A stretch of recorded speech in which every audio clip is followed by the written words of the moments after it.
ನಮಸ್ಕಾರ ವೀಕ್ಷಕರೇ, ನಿಮಗೆಲ್ಲರಿಗೂ ನನ್ನ ಯೂಟ್ಯೂಬ್ ಚಾನಲ್ಗೆ ಸ್ವಾಗತ. ನಿನ್ನೊಲವಿನ ಆಸರೆಯಲ್ಲಿ ಭಾಗ 146. ಐನೋ ಚಿನ್ನ, ನಮ್ಮ ದೇವರ ಸತ್ಯ ಏನು ಅಂತ ನನಗೆ ಗೊತ್ತಿಲ್ವಾ? ನಿಂಗಿವತ್ತು ಮಾಮೂಲಿ ಕೋಟ ಕೊಟ್ಟಿಲ್ಲ ಅಂತ ಅಲ್ವಾ ನನ್ನ ಹಿಂಬಾಲಿಸಿಕೊಂಡು ಬಂದಿದ್ದು ಎಂದವನು ತನ್ನ ತೋಳುಗಳಲ್ಲಿ ಅವಳನ್ನು ಮೃದುವಾಗಿ ಅಪ್ಪಿ ಹಿಡಿದುಕೊಂಡು ಅವಳ ನೆತ್ತಿಗೆ ಹೂಮುತ್ತನ್ನಿತ್ತವನು. ಬಳಿಕ ಅವಳ ಕೆನ್ನೆ ತುಟಿಗಳಿಗೆ ಸಿಹಿಮುತ್ತಿನ ಶಿಕ್ಷೆಯನ್ನು ವಿಧಿಸಿದ್ದ. ಬಾಯಲ್ಲಿ ನೀವಿಬ್ರು ಅಂದ್ರು. ಅವಳ ಮುಖ ನಿನ್ನತ್ತ ತಿರುಗಿದೆ. ಕಣ್ಣು ನೋಡ್ತಿರೋದು ನಿನ್ನನ್ನೇ. ಸೊಸೆಯನ್ನು ಛೇಡಿಸಿದ್ದರು ಕುಸುಮ. ಅವಳ ಮುಖ ರಾಗರಂಜಿತವಾಗಿತ್ತು. ನಿಂಗೆ ಓಡಾಡೋಕೆ ಆಗದೇ ಇದ್ರೆ ಏನಂತೆ? ಈಗ ಎಲ್ಲ ಶೋರೂಮ್ಗಳಲ್ಲೂ ಲಿಫ್ಟ್ ಇದೆ. ಸ್ಟೆಪ್ ಹತ್ಕೊಂಡು ಮೇಲೆ ಕೆಳಗೆ ಓಡಾಡೋ ಪ್ರಮೇಯನೇ ಇಲ್ಲ. ಸೀಮಂತ ಮಾಡೋದು ಒಂದೇ ಬಾರಿ. ಆ ದಿನಕ್ಕಾಗಿ ಖರೀದಿಸಿರೋ ಸೀರೆ, ಒಡವೆ ಎಲ್ಲವೂ ಸವಿ ನೆನಪುಗಳು. ಎಲ್ಲಾನು ನಿನ್ನ ಇಷ್ಟದ ಪ್ರಕಾರನೇ ಇರಲಿ ಸಾನು. ನಿಂಗೆ ಆಯಾಸ ಆದರೆ ನಾನು ನಿಂಜೊತೆನೇ ಇಲ್ವಾ? ನಿನ್ನ ಕೈಯಲ್ಲಿ ಓಡಾಡೋಕೆ ಆಗಲ್ಲ ಅಂದರೆ ನನ್ನ ಹತ್ರ ಹೇಳ್ಬಿಡು, ಎತ್ಕೊಂಡು ಬರ್ತೀನಿ. ನೋಡು, ನನ್ನ ತೋಳುಗಳು ನಿಮ್ಮ 3 ಜನರನ್ನ ಎತ್ಕೊಂಡು ಹೋಗುವಷ್ಟು ಬಲಿಷ್ಠವಾಗಿದೆ ಎಂದು ತನ್ನ ತುಂಬು ತೋಳಿನ ಶರ್ಟನ್ನು ಮೇಲಕ್ಕೆ ಮಡಚಿ ತನ್ನ ದೃಢವಾದ ಬಲಿಷ್ಠವಾದ ತೋಳುಗಳನ್ನು ಅವಳ ಮುಂದೆ ಚಾಚಿ ತೋರಿಸಿದ್ದ ವೇದಾಂತ್. ಆ ರೋಮಭರಿತ ದೃಢ ತೋಳುಗಳು ಅವಳನ್ನು ಅದೆಷ್ಟು ಬಾರಿ ಎತ್ತಿಕೊಂಡು ಹೋಗಿಲ್ಲ. ಅವಳ ಸೇವೆಗಾಗಿಯೇ ಸದಾ ಸಿದ್ಧವಾಗಿದ್ದ ತೋಳುಗಳು ಅವು. ಅವನ ಮಾತು ಕೇಳುತ್ತಿದ್ದಂತೆಯೇ ಅವಳ ಮುಖದಲ್ಲಿ ಕೆಂಪು ಒಡೆಯಿತು. ತುಸು ನಾಡ್ಚಿ ಕಣ್ತಗ್ಗಿಸಿಕೊಂಡವಳ ಮನದಲ್ಲಿ ಈಗಲೇ ಆ ತೋಳುಗಳಲ್ಲಿ ಸೆರೆಯಾಗುವ ಆಸೆ ಉಕ್ಕಿ ಹರಿಯುತ್ತಿತ್ತು. ಅಲ್ಲಿ ಕುಸುಮ ಅವರು ಇಲ್ಲದಿದ್ದಲ್ಲಿ ಅವಳು ಆ ತೋಳುಗಳನ್ನು ಮುದ್ದಿಸಿ ತನ್ನ ಪ್ರೇಮದ ಕಾಣಿಕೆಯನ್ನು ಕೊಡುತ್ತಿದ್ದಳೇನೋ? ಬಲವಂತದಿಂದ ತನ್ನ ಭಾವನೆಗಳನ್ನು ಹತ್ತಿಕ್ಕಿಕೊಂಡಳು ಸನ್ನಿಧಿ. ವೇದಾಂತ್ನ ಬಲಿಷ್ಠ ಬಾಹುಗಳಲ್ಲಿ ಅವಳನ್ನು ಬಂಧಿಸಿದನೆಂದರೆ ಅವನ ಒರಟು ತುಟಿಗಳು ತುಂಟಾಟವಾಡದೆ ಬಿಡುತ್ತಲೇ ಇರಲಿಲ್ಲ. ಆ ಒರಟು ಮೀಸೆಗಳು ಚುಚ್ಚಿ ಅವಳನ್ನು ನೋಯಿಸದಿದ್ದರೆ ಸಮಾಧಾನವೇ ಆಗುತ್ತಿರಲಿಲ್ಲವೇನೋ ಎಂಬಂತೆ ಅವಳ ಬೆಣ್ಣೆಯಷ್ಟೇ ಮೃದುವಾದ ಕೆನ್ನೆಯ ಮೇಲೆ, ತುಟಿಗಳ ಮೇಲೆ ದಾಳಿ ಮಾಡುತ್ತಿದ್ದವು. ಅವನು ಕೊಡುತ್ತಿದ್ದ ಸಿಹಿಯಾದ ಶಿಕ್ಷೆಯನ್ನು ಅನುಭವಿಸುವುದೆಂದರೆ ಅವಳಿಗೆ ಅಪರಿಮಿತವಾದ ಆನಂದ. ಆ ಬಲಿಷ್ಠ ತೋಳುಗಳಲ್ಲಿ ಬಂದಿಯಾದರೆ ಅವಳಿಗೆ ಇಹದ ಪರಿವೆಯೇ ಇರುತ್ತಿರಲಿಲ್ಲ. ಅವನ ತೋಳಬಂಧನದಲ್ಲಿರುವ ಸುಖ ಇನ್ನೆಲ್ಲೂ ಇರಲಿಲ್ಲ ಸನ್ನಿಧಿಗೆ. ಹೌದು, ಅದೆಷ್ಟೋ ಬಾರಿ ಅವನು ಅವಳನ್ನು ಆ ತೋಳುಗಳಲ್ಲಿ ಅವಳಿಗೆ ಆಸರೆ ನೀಡಿ ಎತ್ತಿಕೊಂಡು ಹೋಗಿದ್ದ. ಅವಳಿಗೆ ಮೊದಲ ಬಾರಿ ಅವನು ತನ್ನನ್ನು ಅಂದು ಹಾಸ್ಪಿಟಲ್ಗೆ ಎತ್ತಿಕೊಂಡು ಹೋದ ನೆನಪಾಯಿತು. ಅಂದು ಅವಳಿಗೆ ಪ್ರಜ್ಞೆಯೇ ಇರಲಿಲ್ಲ. ಆದರೆ ತಂದೆ ತಾಯಿ ಅವಳ ಬಳಿ ಹೇಳಿದ್ದನ್ನು ಕೇಳಿದ್ದಳು. ವೇದಾಂತ್ನ ಪ್ರೀತಿಯ ಮುಂದೆ ಮತ್ತೆಲ್ಲವೂ ಗೌಣ ಎನಿಸಿತು ಸನ್ನಿಧಿಗೆ. ಅಲ್ಲಿ ಕುಸುಮ ಅವರು ಇಲ್ಲದಿದ್ದಲ್ಲಿ ತಾನಾಗಿಯೇ ಹೋಗಿ ಅವನ ಬಲಿಷ್ಠ ಬಾಹುಗಳಲ್ಲಿ ಬಂದಿಯಾಗಿ ಕರಗಿ ಹೋಗುವ ಆಸೆ. ಬಲವಂತದಿಂದ ತನ್ನ ಭಾವನೆಗಳನ್ನು ಹತ್ತಿಕ್ಕಿಕೊಂಡಳು ಸನ್ನಿಧಿ. ಅವಳ ಮನದಲ್ಲಾಗುತ್ತಿದ್ದ ಭಾವನೆಗಳು ಅವರಿಬ್ಬರಿಗೂ ಅರ್ಥವಾಗಿರಲಿಲ್ಲ. ಆದರೆ ನೀವಿಬ್ರು ಏನೇ ಹೇಳಿ, ನಾನು ಮಾತ್ರ ನಿನ್ನ ಕರ್ಕೊಂಡು ಹೋಗಿ ಒಡವೆ ಸಾರಿ ಖರೀದಿಸೋದು ಬರಲ್ಲ ಅಂತ ಹೇಳ್ಬೇಡ ಸಾನು. ನಂಗೂ ಬೇಜಾರಾಗುತ್ತೆ. ಅವನು ಮಾತಿನಲ್ಲೇ ಅವಳನ್ನು ಕಟ್ಟಿಹಾಕಿಬಿಟ್ಟ. ವೇದಾಂತ್ಗೆ ತನ್ನ ಮೇಲೆ ಅದೆಷ್ಟು ಪ್ರೀತಿ ಇದೆ ಎಂದು ಅವಳು ಎಂದೋ ಮನಕಂಡುಕೊಂಡಿದ್ದಳು. ಯಾವುದೇ ಕಾರಣ ಅವನ ಮನಸ್ಸಿಗೆ ನೋವುಂಟು ಮಾಡಲು ಅವಳಿಂದ ಸಾಧ್ಯವೇ ಇಲ್ಲ. ವೇದಾಂತ್ ಅವಳನ್ನು ತನ್ನ ಜೀವಕ್ಕಿಂತ ಹೆಚ್ಚಾಗಿ ಪ್ರೀತಿಸುತ್ತಿದ್ದನಲ್ಲ. ಆದ್ದರಿಂದ ಅವನು ತನ್ನಿಂದಾಗಿ ಒಂದಿಷ್ಟು ನೋವು ಅನುಭವಿಸಬಾರದು ಎಂಬುದು ಅವಳ ಮುಖ್ಯ ಉದ್ದೇಶವಾಗಿತ್ತಲ್ಲ. ಮಾತ್ರವಲ್ಲ, ಅವನೊಂದಿಗೆ ಕಳೆಯುವ ಪ್ರತಿ ನಿಮಿಷ ಪ್ರತಿ ಕ್ಷಣವೂ ಅವಳಿಗೆ ರಸ ನಿಮಿಷಗಳೇ. ಅದಾವುದನ್ನು ಕಳೆದುಕೊಳ್ಳುವ ಇಚ್ಛೆ ಖಂಡಿತವಾಗಿಯೂ ಇಲ್ಲ ಸನ್ನಿಧಿಗೆ. ಇಲ್ಲ ಎಂದು ಹೇಳುವ ಮನಸ್ಸಾಗಲಿಲ್ಲ. ಅವಳು ಒಪ್ಪಿಕೊಂಡಿದ್ದಳು. ಆದರೆ 3 ಜನ ಆಗ್ತೀವಲ್ಲ ಕುಸುಮ ಅವರು ಹೇಳಿದಾಗ, ಅದಕ್ಕೆ ಅಲ್ವಾ ಡ್ಯಾಡಿ ನಿಂಗೆ ಲೆಕ್ಕ ಹಾಕೋಕೆ ಬರಲ್ಲ, ಯಾವಾಗಲೂ ನೀನು ಲೆಕ್ಕದಲ್ಲಿ ತುಂಬ ಪೂವರ್ ಅಂತ. ಮಾತ್ರ ಅಲ್ಲ, ಅದ್ಯಾವ ಟೀಚರ್ ನಿನ್ನ ಲೆಕ್ಕದಲ್ಲಿ ಪಾಸ್ ಮಾಡಿದ್ರು ಅಂತ ಯಾವಾಗಲೂ ಬೈಯೋದು? ನಾನು ಡ್ಯಾಡಿ ಸುಮ್ಮನೆ ನಿನ್ನ ಕಾಲೆಳಿತಾರೆ ಅಂದ್ಕೊಂಡಿದ್ದೆ. ಈಗ ನೋಡಿದರೆ ಅದನ್ನು ನೀನು ಕನ್ಫರ್ಮ್ ಮಾಡಿಬಿಟ್ಟೆ. ತಾಯಿಯನ್ನು ರೇಗಿಸಿದ ವೇದಾಂತ್. ಅವರು ಈಗಲೂ ಲೆಕ್ಕ ಹಾಕುತ್ತಿದ್ದಾರೆ. ತಾವು 3 ಜನ 3 ತಲೆಗಳು ಕಾಣಿಸುತ್ತಿವೆ. ತಾನೇನು ಲೆಕ್ಕದಲ್ಲಿ ದಡ್ಡಿ ಎಂದು ಅವರಿಗೆ ಗೊತ್ತಿತ್ತು. ಆದರೆ ಇಷ್ಟು ಸುಲಭದಲ್ಲಿ ಮೋಸ ಹೋಗುವುದು ಸಾಧ್ಯವೇ? ತನ್ನ ಲೆಕ್ಕ ತಪ್ಪಿರುವುದಾದರೂ ಎಲ್ಲಿ? ಯೋಚಿಸುತ್ತಿದ್ದಾರೆ ಕುಸುಮ. ಸನ್ನಿಧಿಗೂ ಅವನು ಏನು ಹೇಳುತ್ತಿದ್ದಾನೆಂದು ಅರ್ಥವಾಗಲಿಲ್ಲ. ಆದರೆ ಅವಳಿಗೂ ತಾನು ಲೆಕ್ಕದಲ್ಲಿ ವೀಕ್ ಎಂದು ನಗೆಪಾಟಲಿಗೆ ಈಡಾಗುವ ಇಚ್ಛೆಯಿಲ್ಲದೆ ಪತಿ ಮತ್ತು ಅತ್ತೆಯ ಮುಖವನ್ನು ಬದಲಿಸಿ ನೋಡಿದಳು ಸನ್ನಿಧಿ. ನಿಂಗೊತ್ತಾ ಸಾನು, ಅಮ್ಮ ತರಕಾರಿ ವ್ಯಾಪಾರ ಮಾಡ್ಕೊಂಡು ಬಂದರೆ ಯಾವಾಗಲೂ ಚಿಲ್ಲರೆ ಸರಿಯಾಗಿ ಪಡ್ಕೊಳ್ಳೋದೇ ಇಲ್ಲ. ಆವತ್ತು ಒಂದಿನ ಏನಾಯಿತು ಅಂದರೆ, ವೇದಾಂತ್ ಏನು ಹೇಳಲು ಹೊರಟಾಗ ಕುಸುಮ ಅವರು ಅವಮಾನದಿಂದ ಮುಖ ಕೆಂಪಗೆ ಮಾಡಿಕೊಂಡು ಸೊಸೆಯ ಬಳಿ ಅದನ್ನು ಹೇಳಬೇಡವೆಂದು ಮಗನಿಗೆ ತಿಳಿಸಿದರು. ವೇದ್, ನೀನು ಹೀಗೆ ನನ್ನ ಕಾಲೆಳಿತಾ ಇಡೀ ದಿನ ಮನೆಯಲ್ಲಿ ಕೂತ್ಕೋತೀಯೋ ಅಥವಾ ಆಫೀಸ್ಗೆ ಹೋಗೋ ಯೋಚನೆ ಏನಾದರೂ ಇದೆಯಾ? ನೀನು ಈಗ ತುಂಬ ಹೆಚ್ಕೊಂಡ್ಬಿಟ್ಟಿದೀಯಾ ವೇದ್. ನಿಮ್ಮ ಡ್ಯಾಡಿ ಥರನೇ ಆಗ್ಬಿಟ್ಟಿದೀಯಾ ನೀನು. ಅವನ ಮಾತೆಲ್ಲ ಕೇಳೋಕೆ ಹೋಗಬೇಡ ಎಂದು ಸೊಸೆಯ ಬಳಿ ತಿರುಗಿ ಹೇಳಿದರು ಕುಸುಮ. ಅವರನ್ನು ಹೆಚ್ಚಿಗೆ ರೇಗಿಸಲು ಹೋಗದೆ ವೇದ್ ತಾಯಿಗೆ ವಿವರಿಸತೊಡಗಿದ. ಅದ್ಹೇಗಮ್ಮ 3 ಜನ ಆಗೋದು? ನಾನು, ನನ್ನ ಹೆಂಡ್ತಿ, 2 ಮಕ್ಕಳು, ಅಲ್ಲಿಗೆ 4 ಜನ ಆಯಿತು. ನೀನು ಸೇರಿದ್ರೆ 5 ಜನ ಅಲ್ವಾ? ಪಂಚಮಂ ಕಾರ್ಯಸಿದ್ಧಿ ಅಂತ ಹೇಳೋದು ಗೊತ್ತಿಲ್ವಾ? 5 ಜನ ಹೋದ್ರೆ ಆ ಕೆಲಸ ಒಳ್ಳೇದಾಗುತ್ತೆ. ಅದು ನಿಂಗೆ ಒಪ್ಪಿಗೆ ಆಗಿಲ್ಲ ಅಂದ್ರೆ ಹೇಳು, ಅತ್ತೆಯನ್ನ ಕರ್ಕೊಂಡು ಹೋಗೋಣ. ಅವರಿಗೂ ಮಗಳ ಜೊತೆ ಟೈಮ್ ಸ್ಪೆಂಡ್ ಮಾಡಿದ ಹಾಗೆ ಆಗುತ್ತೆ. ವೇದಾಂತ್ ಜಯಂತಿಯವರನ್ನುದ್ದೇಶಿಸಿ ಹೇಳಿದ್ದ. ಬಳಿಕ ಪತ್ನಿಯತ್ತ ತಿರುಗಿ ಹೇಳಿದ. ಸಾನು, ನಾನು ಆಫೀಸಿಂದ ಬರ್ತಾ ನಿಮ್ಮ ಅಮ್ಮನ ಮನೆಗೆ ಹೋಗಿ ಅವರನ್ನು ಕರ್ಕೊಂಡು ಬರ್ತೀನಿ. ಆಮೇಲೆ ಎಲ್ಲರೂ ಒಟ್ಟಿಗೆ ಇಲ್ಲಿಂದ ಹೋಗೋಣ. ವೇದಾಂತ್ ಆಫೀಸ್ಗೆ ಹೊರಟವನು ತನ್ನ ಸೆಲ್ಫೋನ್ ಮೇಲೆ ತಮ್ಮ ಬೆಡ್ರೂಮ್ನಲ್ಲಿ ಬಾಕಿಯಾಗಿದೆ ಎಂದು ರೂಮ್ಗೆ ಹೊರಟಿದ್ದ. ಸನ್ನಿಧಿಗೆ ಇಂದು ಮತ್ತೆ ಅವನ ಒಲವಿನ ಕಾಣಿಕೆಯನ್ನು ಪಡೆಯುವ ಆಸೆ. ಅದಕ್ಕಾಗಿ ನಿಧಾನವಾಗಿ ಮೆಟ್ಟಿಲುಗಳನ್ನು ಏರುತ್ತಾ ಅವನ ಹಿಂದೆಯೇ ಬಂದಿದ್ದಳು. ಅವನು ಸೆಲ್ಫೋನ್ನೊಂದಿಗೆ ರೂಮ್ನಿಂದ ಹೊರಬರುವ ಮೊದಲೇ ಅವಳು ಆ ರೂಮ್ನ ಒಳಗೆ ಪ್ರವೇಶಿಸಿದಾಗ, ಐನೋ ಚಿನ್ನ, ನಮ್ಮ ಮನೆದೇವರ ಸತ್ಯ ಏನು ಅಂತ ನನಗೆ ಗೊತ್ತಿದೆ. ನಿಂಗಿವತ್ತು ಮಾಮೂಲಿ ಕೋಟ ಕೊಟ್ಟಿಲ್ಲ ಅಂತ ಅಲ್ವಾ ನನ್ನ ಹಿಂಬಾಲಿಸಿಕೊಂಡು ಬಂದಿದ್ದು ಎಂದವನು ಅವಳನ್ನು ರೇಗಿಸಿ ತನ್ನ ತೋಳುಗಳಲ್ಲಿ ಅವಳನ್ನು ಮೃದುವಾಗಿ ಅಪ್ಪಿ ಹಿಡಿದುಕೊಂಡು ಅವಳ ನೆತ್ತಿಗೆ ಹೂ ಮುತ್ತನ್ನಿತ್ತಿದ್ದ. ಬಳಿಕ ಅವಳ ಕೆನ್ನೆ ತುಟಿಗಳಿಗೆ ಸಿಹಿ ಮುತ್ತಿನ ಶಿಕ್ಷೆಯನ್ನು ವಿಧಿಸಿದ. ಅವನ ಕೈ ಅವಳ ಒಡಲನ್ನು ಸ್ಪರ್ಶಿಸಿದಾಗ ಮಕ್ಕಳ ಚಲನೆಯ ಅನುಭವವಾಗುತ್ತಲೇ, ನೋಡು ನನ್ನ ಪುಟಾಣಿಗಳಿಗೆ, ಅಮ್ಮನನ್ನ ಮುದ್ದು ಮಾಡ್ತೀನಿ ಅಂತ ಜಲಸಾಗ್ತಾ ಇದೆ. ಡ್ಯಾಡಿಗೆ ನಿಮ್ಮಿಬ್ಬರ ನೆನಪು ಇದೆ ಕಂದ. ಸಾರಿ, ಇವತ್ತು ಮೊದಲು ನಿಮ್ಮನ್ನ ವಿಚಾರಿಸಿಕೊಳ್ಳೋದನ್ನ ಮರೆತೆ.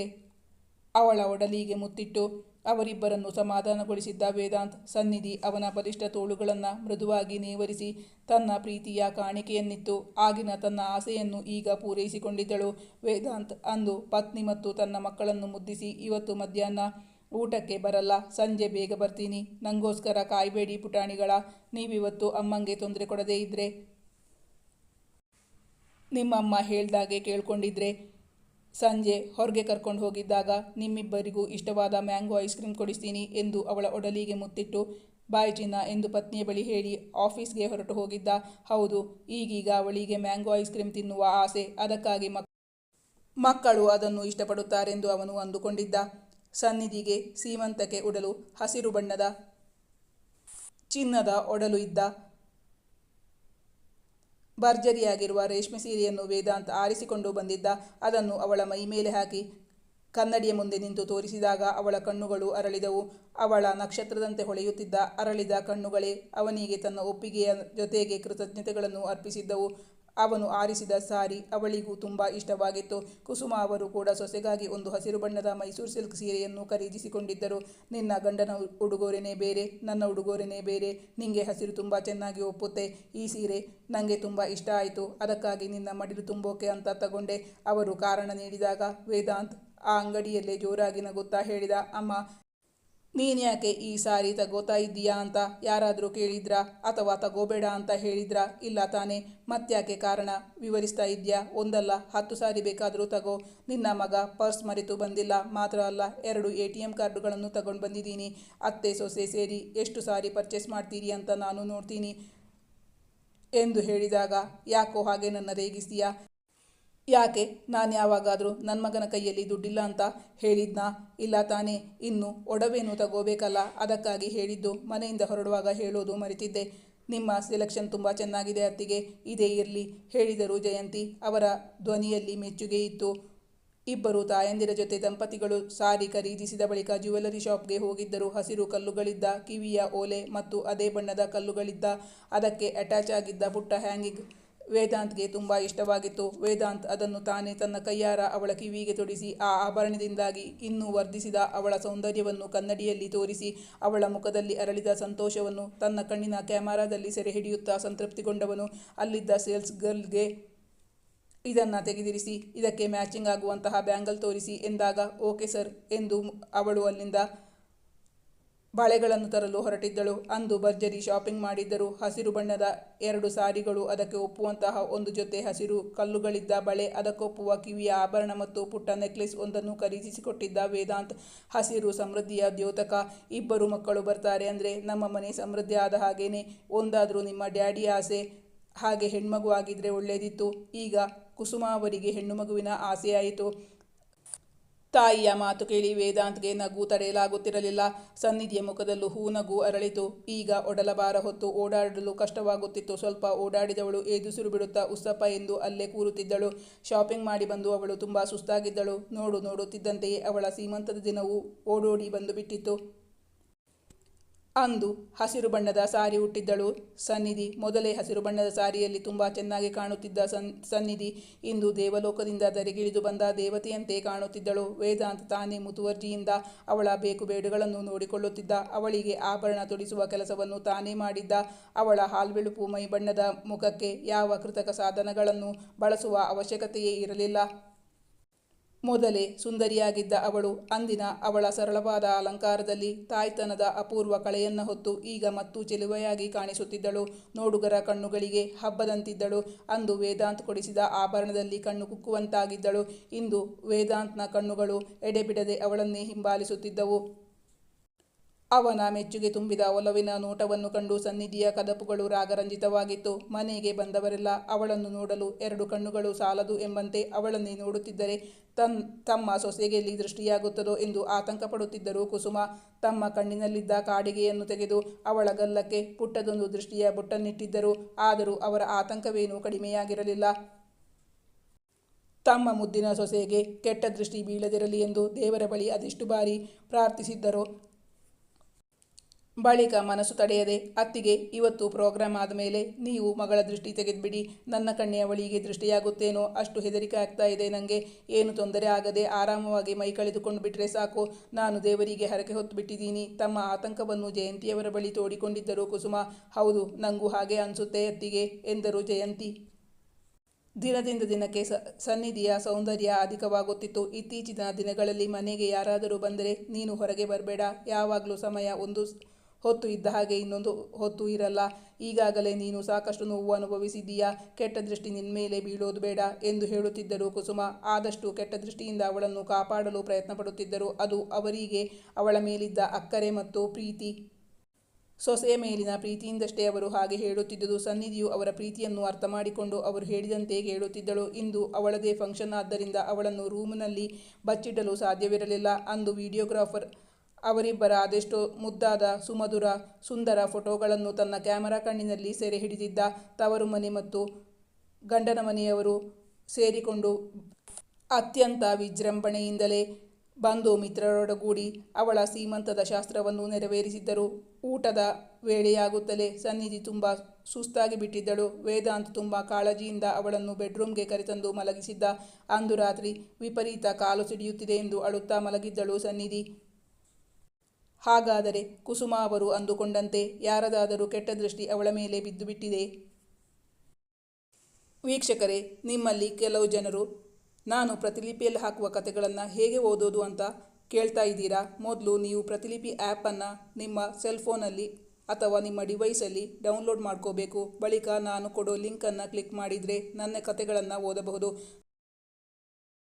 ನೀವು ನನ್ನನ್ನು ಹಿಂಬಾಲಿಸೋದ್ರಿಂದ ನಾನು ಹಾಕುವ ಹೊಸ ಹೊಸ ಕಥೆಗಳು ನಿಮಗೆ ಸುಲಭವಾಗಿ ಸಿಗುತ್ತೆ. ನನ್ನನ್ನು ಹಿಂಬಾಲಿಸಲು ಪ್ರತಿಲಿಪಿಯ ಲಿಂಕ್ ಕೆಳಗೆ ಕೊಟ್ಟಿದ್ದೀನಿ. ಪ್ರತಿಲಿಪಿಯಲ್ಲಿ ನನ್ನನ್ನು ಫಾಲೋ ಮಾಡಿ ಪ್ರೋತ್ಸಾಹಿಸಬೇಕಾಗಿ ವಿನಂತಿಸ್ತೀನಿ. Thank you. ಈ ಕಥೆಯ ಮುಂದಿನ ಭಾಗ ಮುಂದಿನ ಸಂಚಿಕೆಯಲ್ಲಿ ಮುಂದುವರಿಯುವುದು. ವೀಕ್ಷಕರೇ, ನಾನು ಹಾಕೋ ಕಥೆಗಳು ನಿಮಗೆ ಇಷ್ಟವಾಗಿದ್ದಲ್ಲಿ ನನ್ನ ಚಾನಲನ್ನು ಸಬ್ಸ್ಕ್ರೈಬ್ ಮಾಡಿ, ನನ್ನ ವಿಡಿಯೋವನ್ನು ಲೈಕ್ ಮಾಡಿ, ನಿಮ್ಮ ಆಪ್ತರಿಗೆ ನನ್ನ ವಿಡಿಯೋವನ್ನು ಶೇರ್ ಮಾಡಿ, ನಿಮ್ಮ ಅನಿಸಿಕೆಯ ಅಭಿಪ್ರಾಯಗಳನ್ನು ಕಮೆಂಟ್ ಮಾಡಿ ತಿಳಿಸುವುದರ ಮೂಲಕ ನನಗೆ ಬೆಂಬಲ ವ್ಯಕ್ತಪಡಿಸಬೇಕಾಗಿ ವಿನಂತಿಸಿಕೊಳ್ಳುತ್ತೇನೆ. Thank you for watching.